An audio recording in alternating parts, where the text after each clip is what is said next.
This is Michael Clara coming to you from Salt Lake City, Utah, with update number 12 to the Spencer Cox signature list cover up. In this presentation, I'm going to go over the unviewed or spared signatures. And you'll recall that last update, nobody knew where they were at. Between the state auditor, the lieutenant governor, and the Davis County clerk, nobody could locate the unreviewed or spared signatures, and we have a little more clarity in this presentation. Before I get to that, I want to point out that at this time last year is when the verification process was going on for Governor Cox's signatures. And you see here that he had announced on February 20th of 2024 that his campaign had turned in the 28,000 signatures needed to initiate the verification process. And since our last update, through GRAMA, I was able to obtain a copy of the petition packet submission forms. So this is what it looked like, or this is a copy of it. And Tanner Leatham himself, who is the owner of Gathering Inc., which is a company that Governor Cox hired, he's the one that turned in the first submission.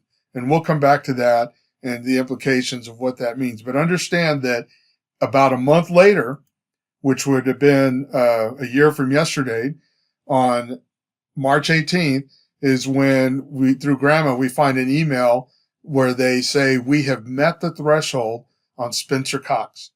Please let Tanner know. And that's from the Davis County Clerk's Office, elections manager, to the Lieutenant Governor's office. Also on that day, through GRAMA, we obtained this email that they're saying that an ongoing investigation regarding forgeries and circulator ID fraud is in process. So understand, if when you put this on a timeline, this is Governor Cox's, probably the signatures in his petition package that are being investigated at this point. And this, I want to throw this in here. It's not part of, it wasn't going to be part of the presentation, but it's the year anniversary of this email. So on March 19, 2024, this email goes from Shelley Jackson, who is, we see here, Deputy Elections Director with the Office of Lieutenant Governor. And she's sending this email to Jason, who's working with the Walton for Senate campaign. And she tells him here that during our most recent legislative session, the requirement for Utah residency has been dropped. And she's talking about the circulators, those that are gathering the signatures. She quotes, she references the law here and is telling him that those gathering signatures, the circulators, don't need to be Utah residents, which is odd that she's telling him this at the end of the process for their campaign and turning in signatures. And definitely she's mentioning this the day after Governor Cox has reached the threshold. I thought that was odd. So I started looking. Well, first of all, the reason I thought it was odd is because that's not the law. The law is the law today was the law last year. It says that they have to be right here. Each individual is a resident of Utah and is at least 18 years old. Now look at this. This is the law that she quotes. She's claiming that per Utah code and that the legislature changed it. She is either lying or just misinformed.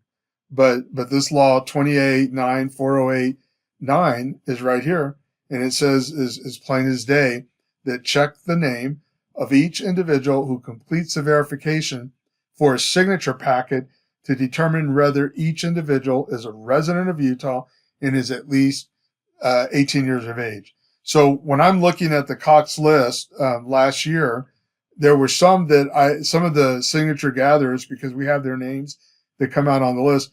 I looked them up, and a number of them are not residents of Utah. So I do a grammar request for one in particular, or for several, but this is the one I want to share here, is that it's for Colton Drake. And when they respond to the grammar request, and I want the cover sheet to the petition packet, and then the back sheet is a circulator verification sheet that you see here. They give it to me, but they've redacted his address.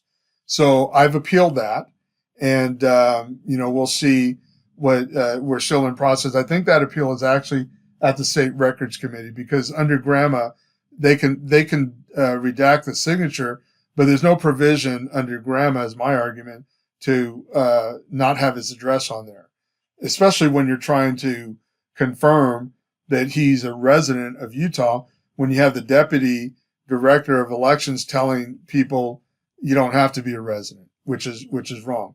But here recently, just last week, it was in all the media, 11 people charged with forging signatures to help candidates qualify for 2024 primary election. So what's significant about that is, in the media, they list all the names of the people that were charged. And here we have Colton Drake. He was charged for a number of forgeries. Now, I go pull up his indictment from the courts, and you can see here, interestingly enough, the court is going to put his address on here. He's from Vancouver, Washington.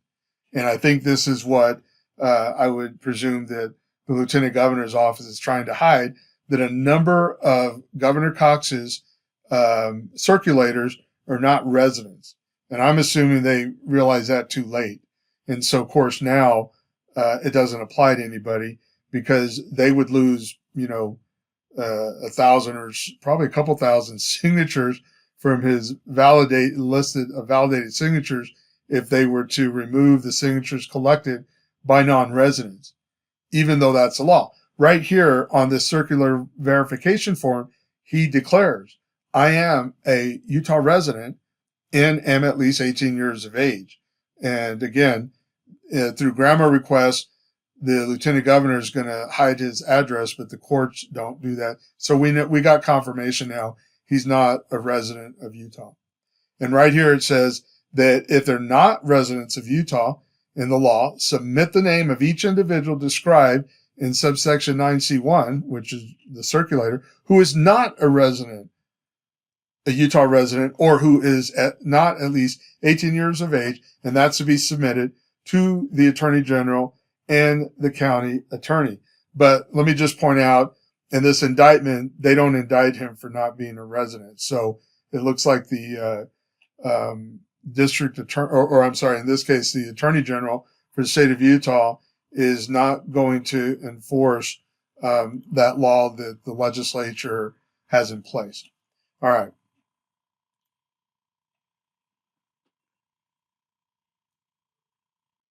Let's move on. What I want to do here is provide a framework for this presentation. And people get frustrated because we find things out, and you get this sense that the goalpost is moving. And what I've learned, over a decade ago when I was on the Salt Lake City School Board, is that there's this process going on, and you have to understand it. It's a playbook that they want to use in terms of, I'm talking about people that abuse a government authority. And in this case, let's call it the erosion of accountability. And this is the playbook that the governor and lieutenant governor and their minions are using. It's this cycle of deny, deflect, delay, deception, and destroy. And let me show you what that looks like in practice. Let's go over here to deception. Deception is the act of intentionally misleading the public, skillfully carried out by surrogates. And in this example, I'm going to use Davis County Clerk Brian McKenzie, spewing misinformation in his bureaucratic nonsense in an effort to confuse the public. And this is what it looks like in practice. Back in June, when the candidate Phil Lyman was questioning the signatures on Governor Cox's candidate petitions, Brian McKenzie issues a statement, and the media, all the media picks up on it. He says, I further affirm, because he's going to reassure us that everything is done properly. What I've done here is highlighted in yellow the things that today we know were not done, or that he lied, that this is the deception. Back on June 21st, it kind of puts a damper on any of the accusations that Phil Lyman was giving, because you have an official that's telling you that he is affirming that everything was done according to the law. And if you've ever heard Brian McKenzie talk, he's a smooth talker, and he gets a lot of practice. But here are the things that I can point out that he's lied about. The petitions were date stamped. He says that all the petitions, and that's not true. I have found through grammar responses a number of petitions that are not date stamped. He says all petitions remain in the custody of the Davis County clerk personnel throughout the verification process. We know that's not true. It was the legislative auditor general that alerted us to this, that petitions were going back and forth between the candidate, lieutenant governor, and the Davis County clerk, his office. So that's not true. He says that all persons working on petitions were required to pass a criminal background check and attend a state and county signature verification training. So and I pointed this out in a previous update, they were not certified. But I could go get the certification from Salt Lake County and I think Utah County, Washington County, and those clerks were certified. His clerks here in Davis County only took half of the required training to be certified. So this is another lie that he presented to the public. Persons that collected the signatures completed the circular certification and that they met the statutory requirements. I just showed you that's not true. Because the statutory requirements is you have to be a resident of Utah and you have to be at least 18 years of age. I just showed you that at least one of them, and there are others, at least in Cox's those gathering for Cox were not residents of Utah. So this is another lie. He says here, if a signature was valid, it was counted towards the candidate. If a signature was invalid, it was rejected, and a reason for the rejection was recorded. And if you saw update number 11, that's a lie, because nobody even knew or at least when I gave you update 11, nobody could even tell us who had, where it was recorded about some of the signatures that were rejected. And again, we already know up here that they gave packets back to the lieutenant governor. Those were never recorded. So there's, several sets of packets that we don't even know where they're at, how they exist, how many were in there. He says, once completed, petitions were stored in a secure Davis County election center. That's a lie too. So just a quick reminder on the process. Cox and Henderson hired Gathering Inc. This is Tanner Leatham on the right. And then when they got these signatures, and this is what it looks like, you get them these blank forms, and typically there's 5 of these sheets with 10 places for signatures on each sheet. There's typically 5 of them, and that creates the signature packet. This is what the cover sheet would be, and then you have the 5 signature sheets in there with the back sheet, which is called the circulator verification form. And once they get done and enter those signatures into the statewide VISTA program, you end up with this kind of spreadsheet of the names. And then this is just another version of it that's going to be pretty important. When we got Cox's signature list, we could look at it and see over here what this column is. That means that's the number for the signature packet. So he turned in a total of 911 signature packets. And then over here is what the signatures look like. And there's a reason why these are orange and that's blue, and you'll see that later. But overall, we got these numbers from Ryan Calley in June, and they do match what we saw on the list. So we know why these particular signatures were rejected, as McKenzie points out, that the reason why they were rejected was recorded, and it's recorded here in the spreadsheet that came from the VISTA program, statewide database. So just keep that in mind. So let's move on then to our framework and tackle deflection and what it looks like in the signature verification process. Deflect is a tactical sleight of hand.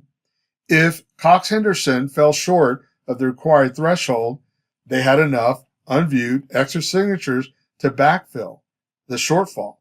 If they didn't have enough extra signatures, they had extra days to gather more signatures. So that was the mantra that we kept hearing. So in other words, when Phil Lyman starts questioning the signatures and that if Governor Cox had enough, from the inception of that accusation, this narrative starts getting peddled by everybody, the media and everybody in government. Here you have it. We first saw it with Ryan Kelly, who is the director of elections under the lieutenant governor's office. He said and this is an email that he sent to the candidate, Natalie Clausen. She's candidate for lieutenant governor, and he tells her that, number one, the signature review stops once the required signature threshold is met. And then he says the Cox Henderson campaign submitted 592 additional signatures that were not verified once the required 28,000 signature threshold was met on March 18.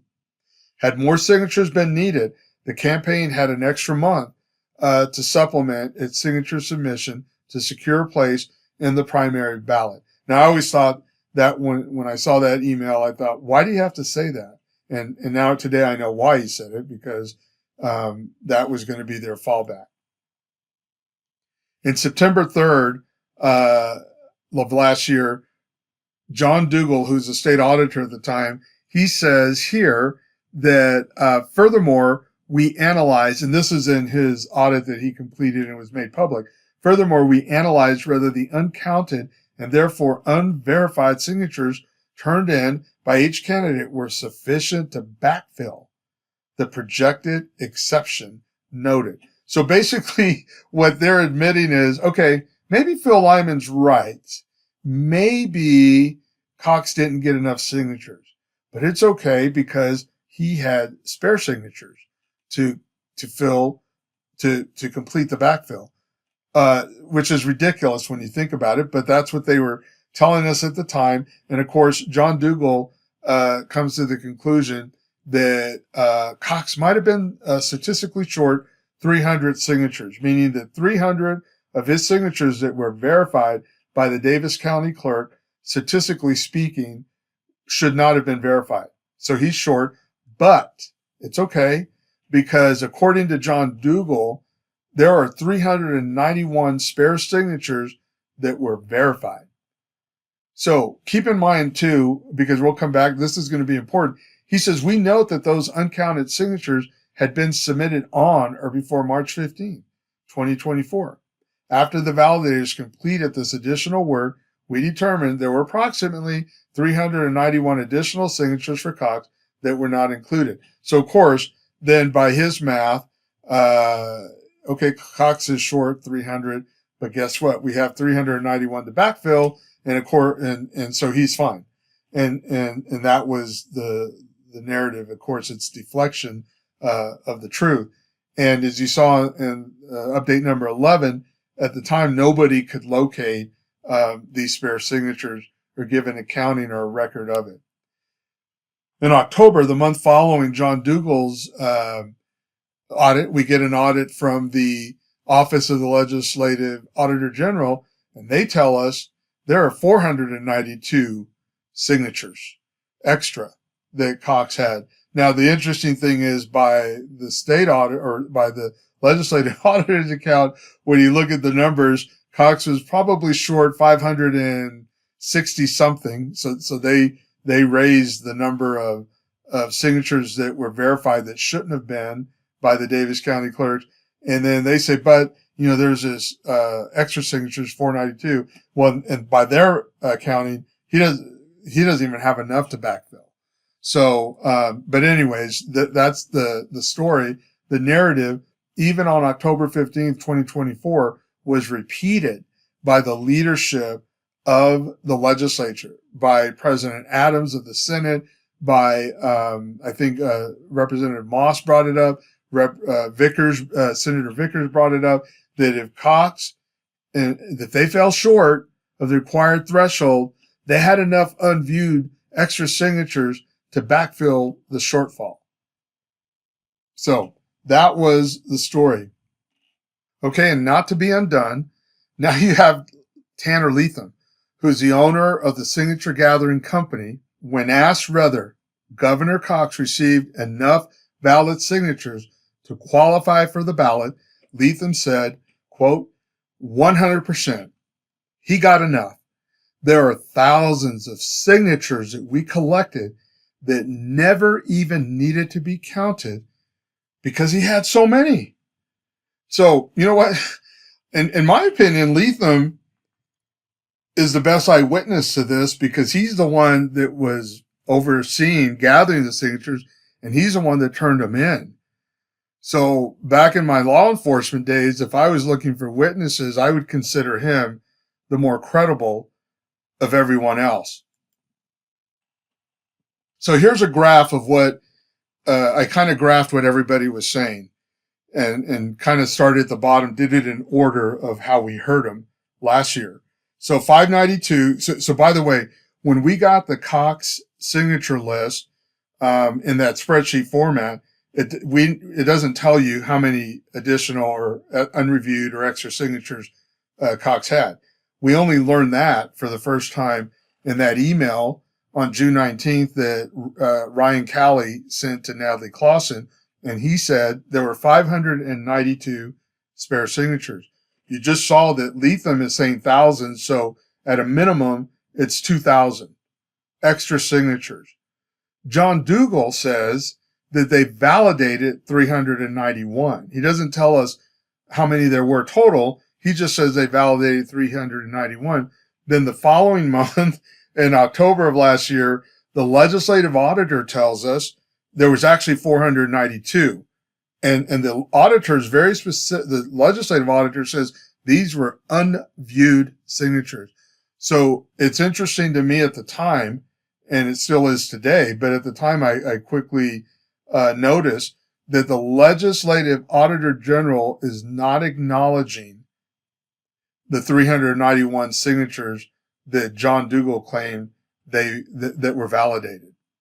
But this just shows you, at the very least, even if we were to stop here, we have a problem because the narrative or the deflection, the story depends on because they realize at one point people are going to figure out that Cox is short, which is what happened.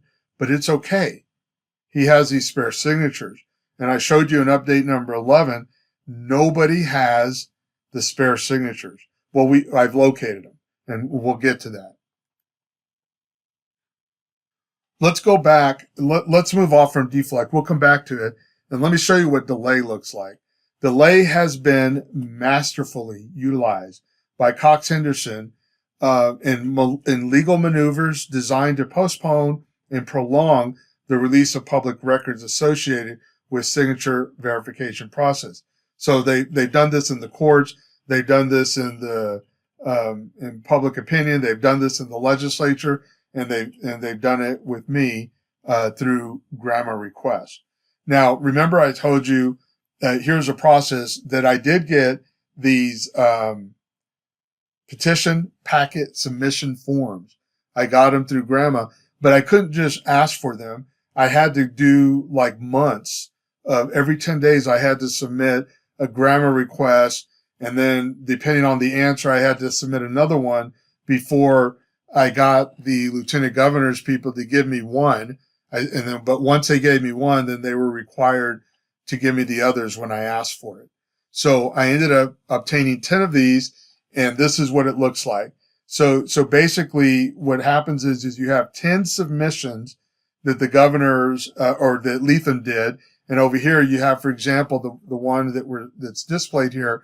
It's saying that 717 packets were submitted and that was 28,000 signatures.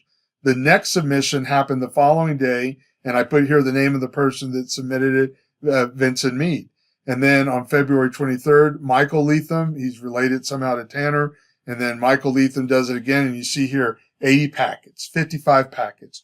And then on March 4th, Jackson Leatham and then Beverly Ward does one packet with just 7 signatures, which is odd, or that were submitted each time. And this is, if you will, the batch on as they were submitted.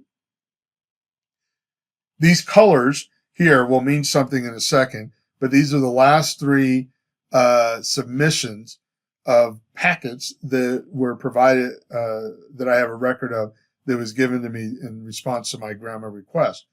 What I did here is just put these in, I just wanted to illustrate by the amount of paper that if a packet has 5 signature sheets in it, has a cover sheet, and has a verification, the circulator verification form on the back, that's 7 sheets of paper.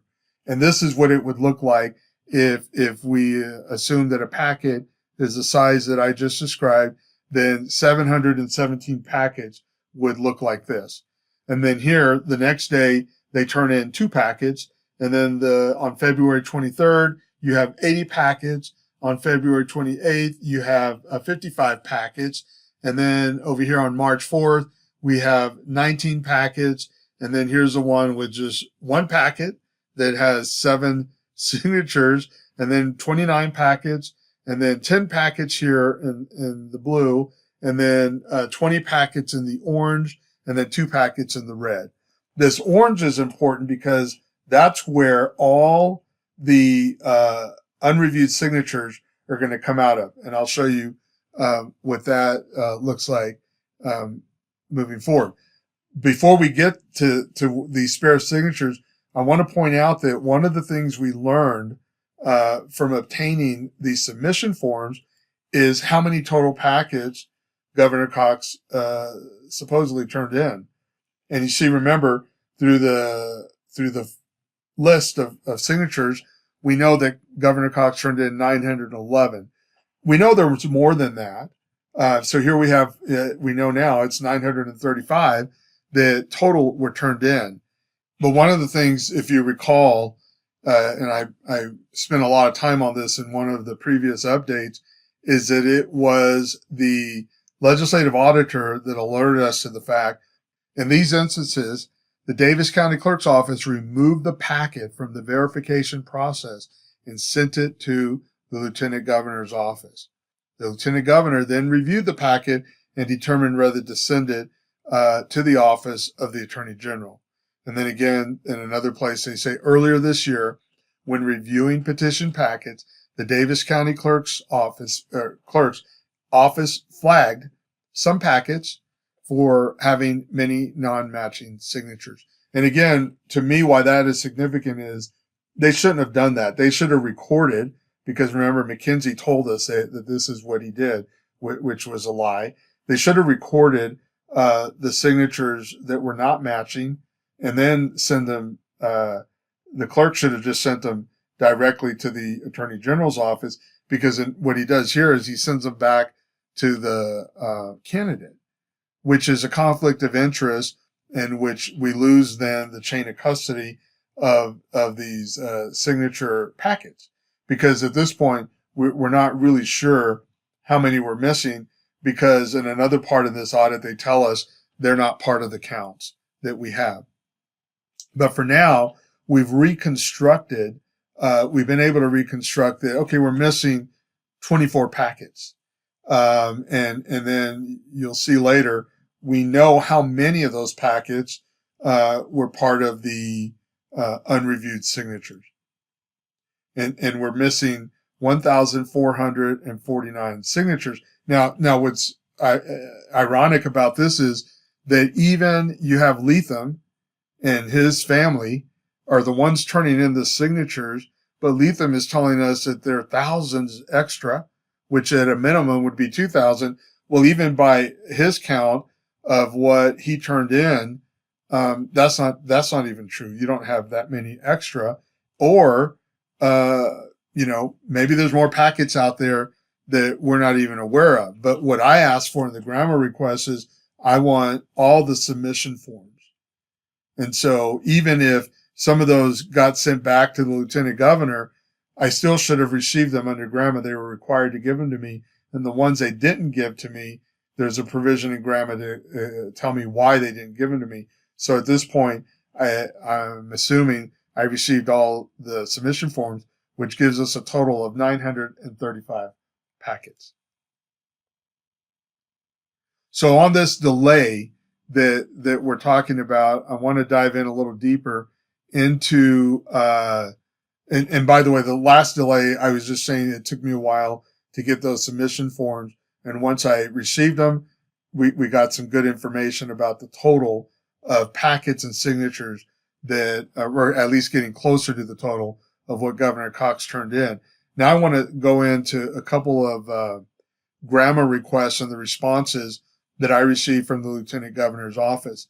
So back in October, I was searching for the 592 names. Remember, Callie's the one that says there's 592 signatures that are spares. So then they tell me here, well, as a result, the Office of the Lieutenant Governor is not the custodian of any records pertaining to signers initially classified as unreviewed on the Spencer Cox nomination petitions. So that turns out to be a lie. And that's from the records officer, Colin Tanner. And then here, when I appeal it, Brody Bailey is the one who I appealed to in the Lieutenant Governor's office. He says that, hence Mr. Tanner's recommendation to contact the state auditor, because GRAMA code does not require the Lieutenant Governor's office to create a record. He says, so your request is denied. So hold on to that thought. That they send me to the state auditor, because I did go to the state auditor, and the state auditor, in no uncertain terms, points out that these guys are the ones that have the record of the spare signatures. And you'll understand why they were trying to hide that too. So I just want to point out here in December 11, I started asking for packets of individual circulators. And if you go look at the list of those that were charged last week, this is it. So in December, I could figure out who the number of the circulators would be that probably had forged signatures. I knew that in December, but we got confirmation of that just last week. But here's when I'm asking for when I initially asked for these packets, they said, as it stands, your request, this is the records officer telling me this, Tanner, as it stands, your request requires our office to provide the nomination petitions for Spencer Cox in a particular medium not currently maintained, and would also require our office to sort through hundreds of petition packets to locate the requested verification forms, scan them, and prepare them for disclosure. As a result, I will be unable to fulfill your request for the circulator verification sheets. And then he says, oh, but maybe I can, but you got to pay me $590, which I appealed that and basically said, what are you doing talking about sifting and sorting through hundreds of petition packets? It's not my fault that you just threw them in a bin and shook it up and mixed them all up. Maybe you should have them filed in order numerically because they all have numbers on them. Then here's another one in December. Due to the ongoing holiday season, our office is currently working with limited staff. Because of these staff limitations and considering that your requests require our office to sift through a voluminous quantity of signature packets and related. So this is the kind of stupidity that I've been dealing with and why it takes me up to a year to get the information that I want. But just to leave this kind of chapter on their foolishness and their tactics of, and these things overlap of delay and of deflection. They just say here that in response to requests related to signature packets in question, a rough manual count of the unverified signatures was conducted. That count represented an estimation, which subsequently was sent to by Ryan to Natalie Clausen. So basically, what they're saying here is, yeah, there isn't any 592 or 492. That it was just something rough, and I don't, that's just ridiculous. Why? How are we talking about rough? These are numbers, and this is about an election that they should be very specific about.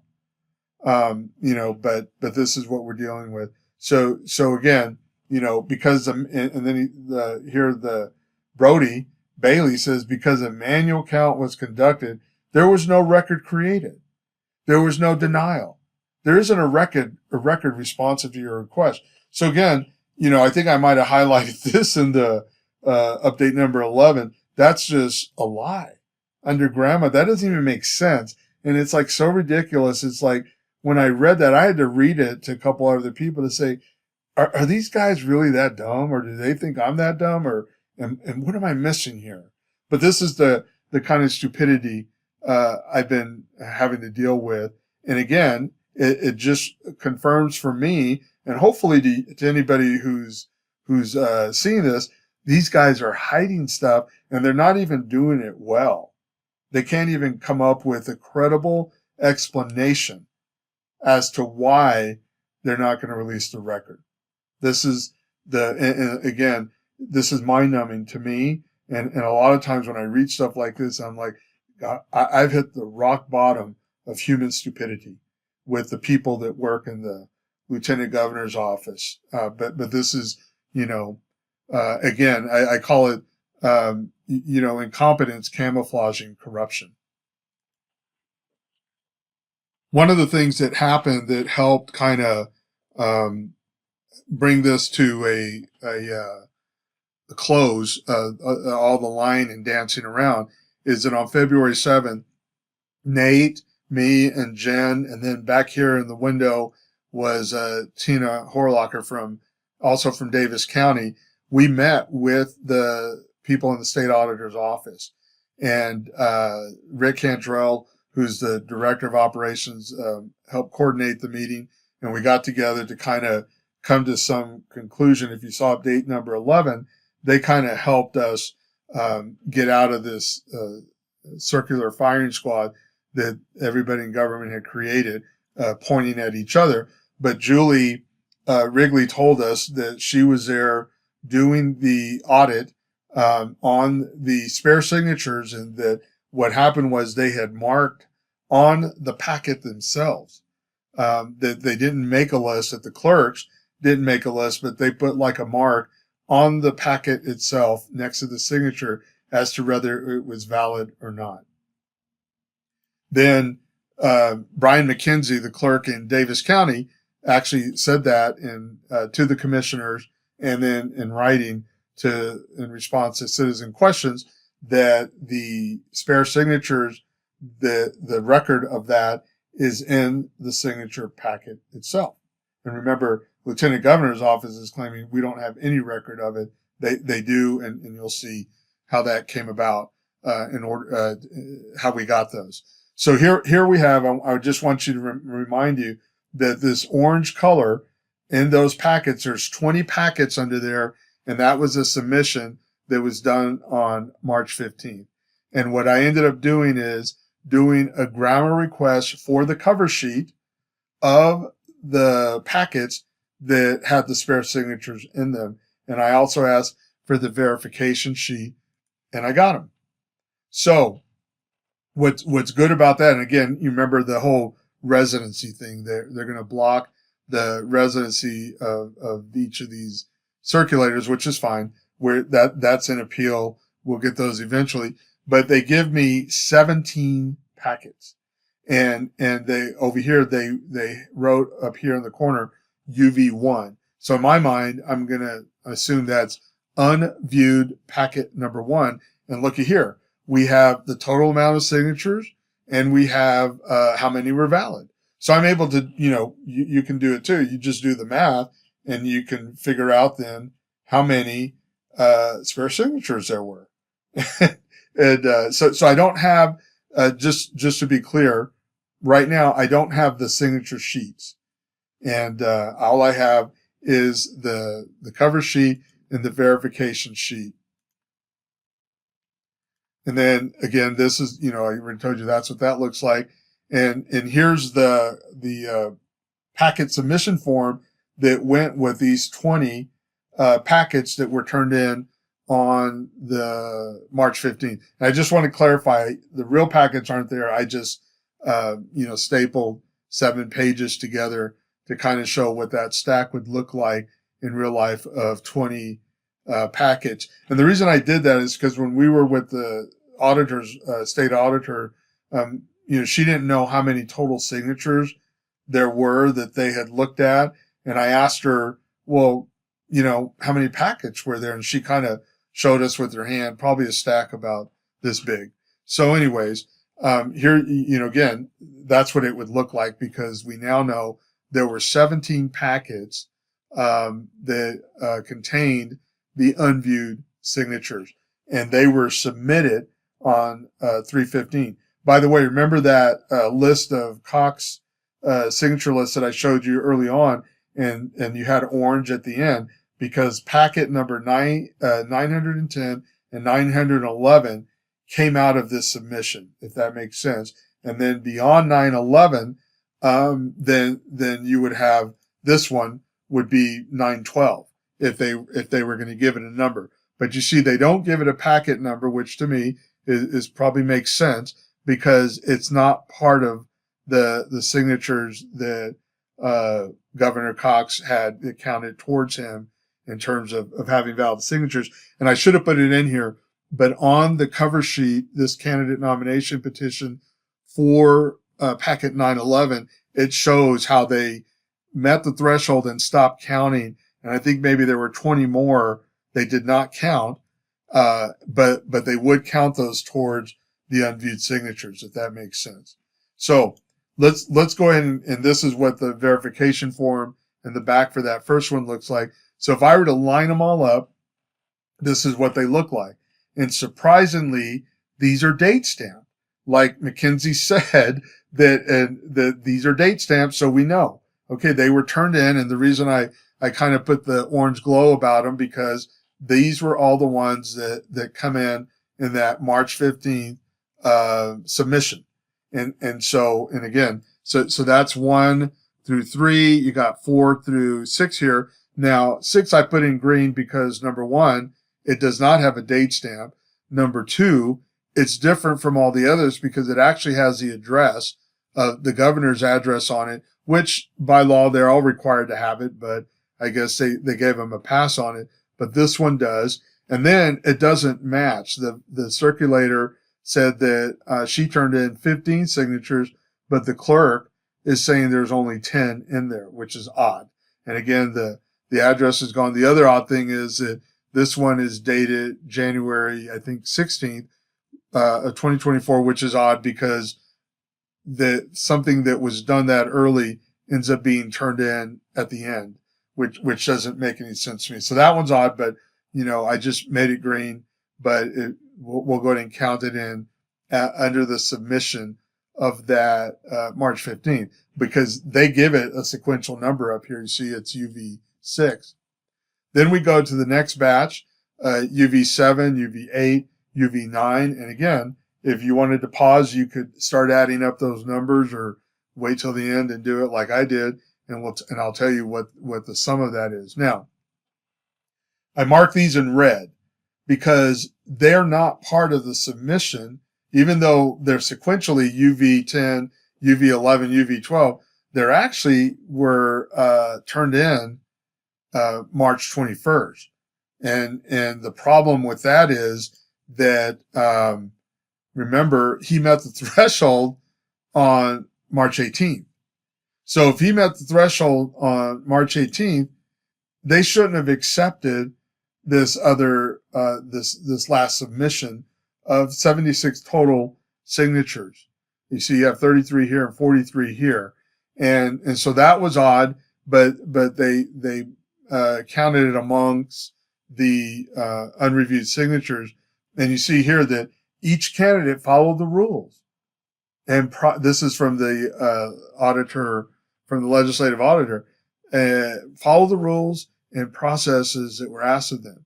This includes Administrative Rule 623-4, which stipulates that candidates cannot submit more signatures after they had met the 28,000 validated signature threshold. Thus, While each candidate had extra signatures, they could not have supplemented them further unless they were told that they had not reached the signature threshold. Well, for some reason, that didn't work here. They were told that they met the threshold, but they were still allowed to turn in extra signatures. Dougal says it too. We know that those uncounted signatures had been submitted on or before March 15th. So I mark them in red because, in my opinion, they shouldn't count, or they don't count. And the other thing that I want to point out here is, you see here, they probably don't count. Even though they're under UV10, UV11, that stamp that shows on the other ones, how many. So you see here, there's no stamp that shows how many signatures that were in total and how many are valid. That stamp is not on these.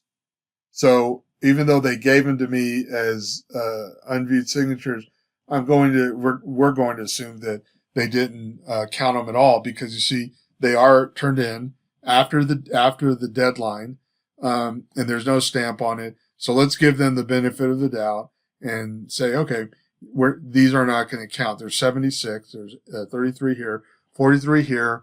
They didn't count as your unviewed signatures. So here we go on. UV 13, UV 14, UV 15. All these are counted, and then the make 17. This is what they have here. So at the end of the day, what ends up happening is they only have 380 unviewed signatures, which is bizarre, because it's definitely nowhere close to what Callie said. Now, I want to point out why, to me, it's not credible to say, well, it was a rough count.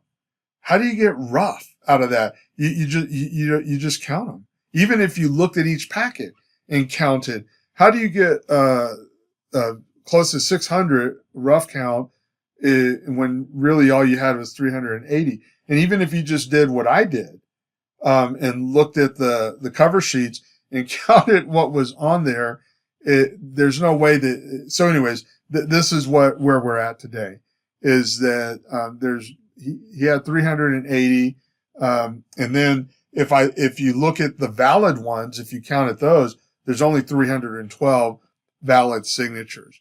So one of the things to figure out is, how did these people come up with these numbers? How is Tanner Lethem, as of last week, saying there's 2,000 plus? And again, he would know. And who knows? Let's assume he's not lying. Something's going on here. Somebody's not telling the truth. How does a state auditor come up with the fact that there were 391 when the person that did the audit is telling us to our face that they counted the check marks that were on the packets, in the packets themselves, right next to the literal signature? How does the legislative auditor come up with 492? So these are still mysteries that need to be resolved. But my point is, well, I'll get to that point in a second.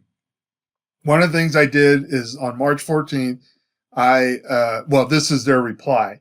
I had submitted a records request and said, hey, I want the packets themselves, because I basically told them this. I just said, look, your numbers aren't matching.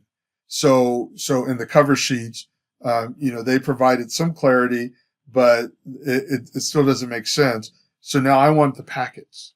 And the response from the records officers is that, as Mr. McKenzie's statement states, and as our office has previously indicated, unverified petition signatures were not reviewed by Davis County Clerk's Office as part of the candidate nomination certification process, and thus were not entered into VISTA, which is fine. I know that.